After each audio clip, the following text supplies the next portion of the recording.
Most guys in Phuket end up chasing the wrong women, and they don't even know it. If you want to meet real girls in Phuket, you have to play a different game. So in this video, we're going to show you how to meet real girls in Phuket, not bar girls. Our podcasting team did a deep dive with everything you need to know. Take it away, podcasting team. We have a listener, he's 25, American, and he's making a pretty big move 6 months in Rawai, Phuket. He reached out basically wanting to know what he's in for. That's how we put it. And it was clear, he's not looking for what he called freelancers or bar girls. Right. And this deep dive, it's based entirely on this really fascinating Reddit thread from the Phuket community. So you get this incredibly raw, sort of unfiltered look, real experiences, different opinions. Our goal today is really to distill all that, give you a more nuanced picture of dating in Phuket, something that goes way beyond the usual tourist stuff. Okay, so let's jump right in then. What's the community saying? How do you navigate relationships there, especially if you're trying to avoid those transactional encounters? Well, one of the really detailed comments starts by kind of categorizing the types of women a foreign guy might meet. And understanding these distinctions seems pretty key. First, bar girls or freelancers. They're described as, well, easy to find. Bars where there are more women than men, that kind of thing. Then you've got gold diggers. Also, often in bars, they might have regular jobs, but the main interest is, using the relationship for money or a certain lifestyle. Moving on from that, there are lower income local women. You'd meet them more likely at their jobs, maybe a waitress, a bank teller. They're less likely to be in the Farang bars, the tourist bars. And finally, higher income local women. This apparently requires more game, as they put it, social skills, confidence. And you'd find them in totally different social circles. That's quite a breakdown. So, okay, if our listener wants to avoid those first two groups, the bar girls and gold diggers, did the thread give any advice on, how to tell? Any red flags? Oh, definitely. There's this really strong feeling, a recurring theme, that anywhere tourists go, that's exactly where the bar girls and gold diggers flock to. It's almost magnetic. And it goes further. Even local women working in hotels or restaurants in those tourist zones might specifically be hoping to meet foreign guys. There was one comment that was super blunt. Most guys don't have any clue that they're not the predator, they're the prey in places like Phuket. Wow. Prey. That's a stark warning. It really is. The implication is clear.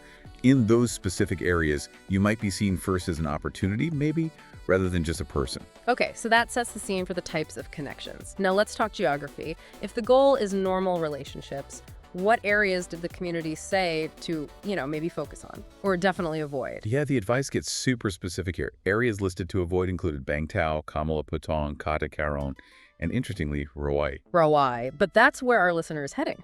Exactly, that's directed. Yeah. Also, nowhere near Soy Fitness in Geelong.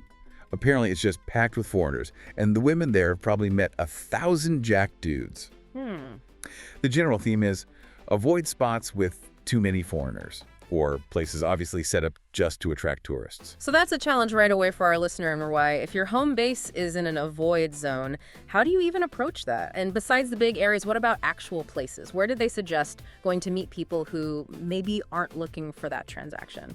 It really means being deliberate about where you spend your time, I guess. You have to venture out.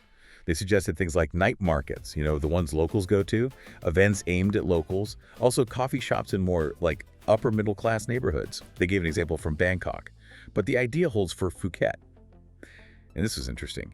Even near the government offices in Phuket town around lunchtime, apparently lots of office workers and government officials hang out there.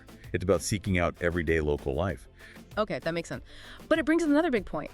If you're deliberately going to these more local spots, what about language? Huge factor. Yep. The advice is pretty clear. English skills in those areas will likely be way lower than tourist areas. That's the trade-off. But the flip side is you're supposedly way more likely to meet girls who are more normal. And there was strong advice. Learn a little bit of Thai. Apparently it goes a long way. Shows effort, breaks down barriers. Right, showing genuine interest. Okay, so we've covered the physical map, the warnings, the suggestions. What about the digital world? Dating apps, what was the verdict there? It was a mix, actually. Different apps seem to have different reputations. Bumble came up quite a bit. People said it was better for finding a better woman, specifically for a relationship. Okay. Tinder. You can find normal ones, but there were warnings to be careful. Freelancers might be on there too. Makes sense. Thai-friendly was explicitly recommended, but more for fun. That was the phrase used. And ThaiCupid One person actually met their wife on there. She works at a local legal firm, apparently. But even there, the advice was to scrub the list. Make sure you're not dealing with a freelancer or, interestingly, a Nigerian scammer. So diligence is needed everywhere online. Wow. Okay, so the standard apps are there with caveats, but you mentioned something about a really unconventional online method, and that definitely caught my attention. Oh yeah, this was really outside the box. One user talked about having luck running FB and Instagram ads. Ads, like advertising themselves? Basically, yeah. They explained promoting a profile or a post for maybe 5 days, costing around $10 US. You target the ad by age, interests, location range. The idea is if a woman likes your ad and clicks on your profile, you can check out her profile, see if there's a potential match, and then send a message. It's like personal marketing for dating. Huh. That's certainly creative.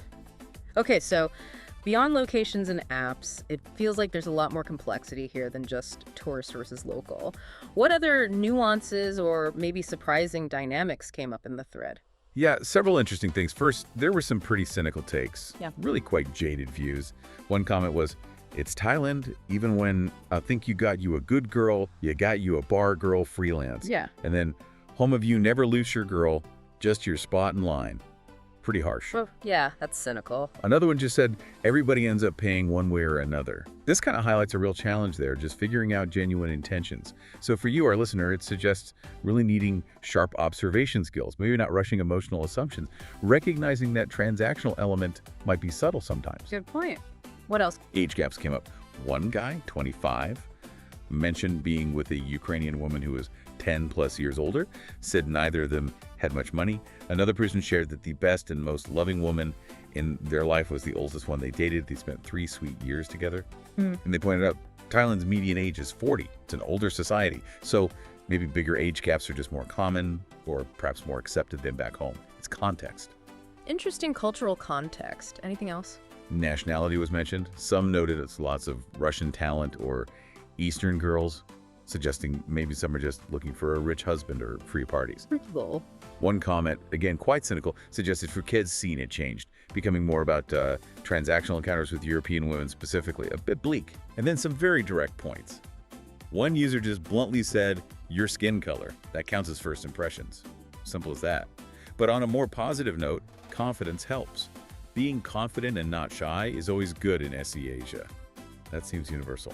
Oh, and there was a comment from a gay user, met their partner on an app when the partner was visiting, but they felt it was generally probably harder for gays in Phuket than straight PPL.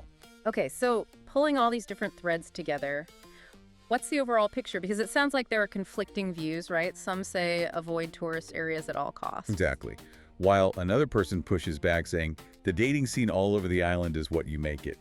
Be a good judge of character, and you cannot go wrong. So it really boils down to your own approach and judgment, despite all the warnings. It seems that way. The environment presents challenges, but your actions and discernment are key. Well, that was definitely an eye-opening deep dive. Really pulls back the curtain on Phuket dating, way beyond the usual postcard image. It seems pretty clear that finding the kind of connection our listener wants, well, like anywhere really, it depends a lot on understanding the local scene, being intentional, and using good judgment. Absolutely. And if we zoom out for you, our listener, what this Reddit advice really shows is a universal thing about entering any new social world, right? Especially one like Phuket. Your experience is just so shaped by where you decide to look, how you actually engage with people, and what you're genuinely after. It's not just about finding someone, but aligning your whole approach. Yeah, that makes sense. So for you, getting ready for those 6 months in Rawai, the big takeaway seems to be Phuket's got this really diverse social landscape, but you need to walk into it with your eyes open. You've basically got a map now, but potential traps, potential paths, whether that's knowing which areas might be tricky or how to maybe use dating apps more strategically. And that brings up a final thought, maybe something for you to chew on as you settle in. If the community is saying that even, say, hotel staff in tourist spots might be looking to meet foreigners, how might that kind of underlying dynamic subtly color all your first interactions wherever you meet people, even outside the main tourist zones? And how might you need to adjust your own radar, your expectations because of that? That's a really good question to keep in mind. A great thought to ponder as you start your adventure. Until next time, keep exploring, keep questioning, and keep diving deep. Up next on the podcast, is Pattaya over for Mungers? With so many young guys coming over, what the actual fuck is going on? Click the video on the screen and watch right now.